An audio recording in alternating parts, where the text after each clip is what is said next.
তোমাকে পাওয়ার জন্যে হে স্বাধীনতা, তোমাকে পাওয়ার জন্যে আর কতবার ভাসতে হবে রক্ত গঙ্গায়, আর কতবার দেখতে হবে খান্ডবদাহন।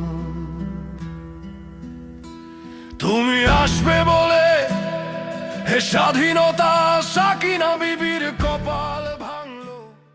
1971 একটি যুদ্ধ, একটি জাতির জন্ম, আর সেই যুদ্ধের শব্দ হয়ে উঠেছিল স্বাধীন বাংলা বেতার কেন্দ্র। এই বেতার কেন্দ্র থেকেই প্রতিদিন প্রচারিত হতো এক অনন্য অনুষ্ঠান, চরমপত্র। রচনা ও পাঠে ছিলেন মুক্তিযুদ্ধের কণ্ঠস্বর এম.আর. আখতার মুকুল। ব্যঙ্গ, শ্লেষ আর তীক্ষ্ণ সত্যের ভাষায় চরমপত্র শুধু শত্রুকে বিদ্ধ করেনি, এটি সাহস জুগিয়েছে মুক্তিযোদ্ধাদের, মনোবল বাড়িয়েছে শত্রু কবলিত অঞ্চলের মানুষ আর শরণার্থী শিবিরে থাকা বাঙালিদের। স্বাধীনতার মাস মার্চে আবৃত্তি অনলাইন নতুন প্রজন্মের শিল্পীদের কণ্ঠে এই ঐতিহাসিক চরমপত্রকে অডিও বুক আকারে নতুন করে তুলে ধরছে। শব্দে শব্দে ফিরে দেখা এক মহান মুক্তিযুদ্ধ। এটি শুধু আবৃত্তি বা পাঠ নয়, এটি ইতিহাসের সঙ্গে নতুন প্রজন্মের সংযোগ। জয় বাংলা, জয় হোক স্বাধীনতার চেতনা।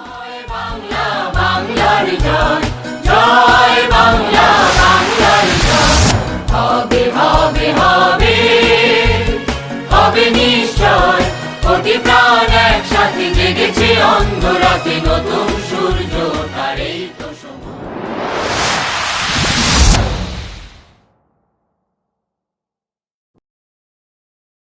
এইগুলা কি কারবার হইতাছে? আজ 98 দিন ধইরা বাংলাদেশের তুফান পাইট করতাছি, তবু এই লড়াইয়ের একটা হিল্লা হইল না।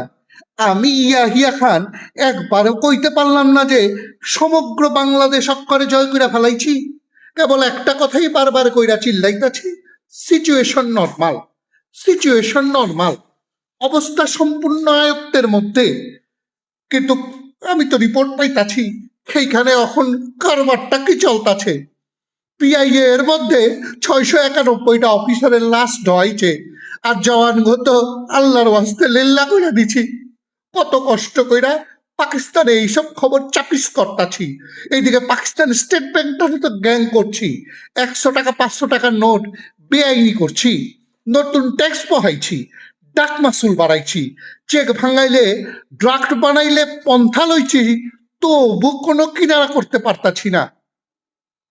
বাংলাদেশের কেদ আর প্যাকের মধ্যে অহনে এমন একটা অবস্থার সৃষ্টি হয়েছে, মুক্তি ফৌজের ক্যাচ খামাইরের চোটে হানাদার ফৌজ চিত্তরয়া ফিস কইরা কইতাছে, কাল্লু খেলায় হাই রাজা অনেক কত হইছে। রংপুরে 3 জায়গার থনে মুক্তি ফৌজ গেরিলা গো কোবানির চোটে হানাদার সৈন্য ভাগছে। হ্যাঁ গো, মোরাল আবার স্ট্রং কিনা সে কি দৌড়। ওই যে ঢাকার ইসলামপুরে বীরের মধ্যে 2 টাউন সার্ভিসের বাস আটকায় গেলে যেমতে করে বাসের কন্ডাক্টর বাস থুইয়া দৌড়ে সদরঘাট যায় হাজির হইয়া কয়, আয়া পড়ছি ওস্তাদ। ঠিক একইভাবে এই হানাদার সৈন্যরা এক দৌড়ে রংপুরের কামাল কাচনা হাজির হয়েছে, কিন্তু যা গেছিল সেই নাম্বার ফেরত আইতে পারে নাই, বাকিগুলা পটল তুলছে। কথা নাই বার্তা নাই, মুক্তি ফৌজের গেরিলারা ঠাকুরগাঁওয়ের পূব দিকে হানাদার সৈন্যকে একটা ফাঁড়ি অক্কারে ডাবিস করে ফেলাইছে। রংপুরের অমরখানাতেও একই অবস্থা। আর রংপুর থন মাত্র 30 মাইল উত্তরে হাতিবান্ধার বড় খাতাতে আরে কি মাইর রে মাইর, মাইরের চোটে ভাগনের সময় গুলি, মেশিন গান, ট্রাঙ্ক, সুটকেস, এমনকি নীলো আর সাবিহার ফটো পর্যন্ত লইয়া যাওয়ার টাইম পায় নাইকা। সিলেটের জাফলং আর সোনাপুরায় হানাদার বাহিনী একেবারে তক্তা হইয়া গেছে। যশোর সেক্টরের কথা আর কন যায় না, মুক্ত এলাকায় হামলা করণের লাইগা হ্যাগো চিরকিত হয়েছিল।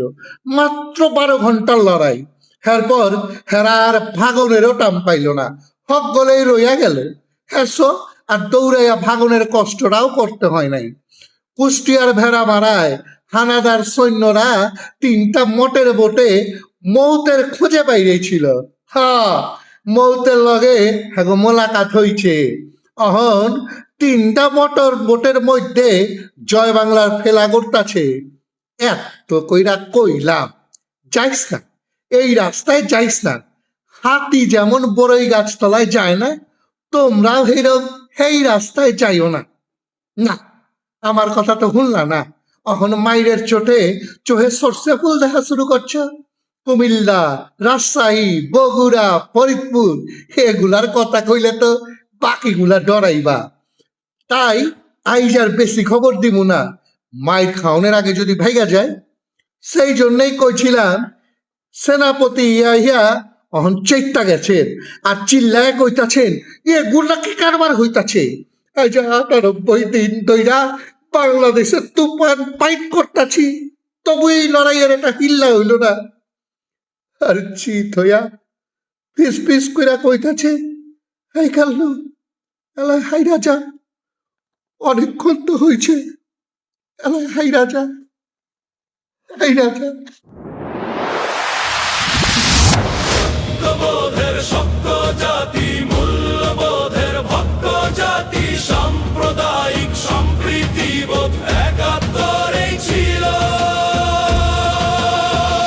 ধর্ম চোরার ও ধর্মর একাত্তরেই ছিল। শিকল পরা পায়ের নাচন, শিকল ভাঙার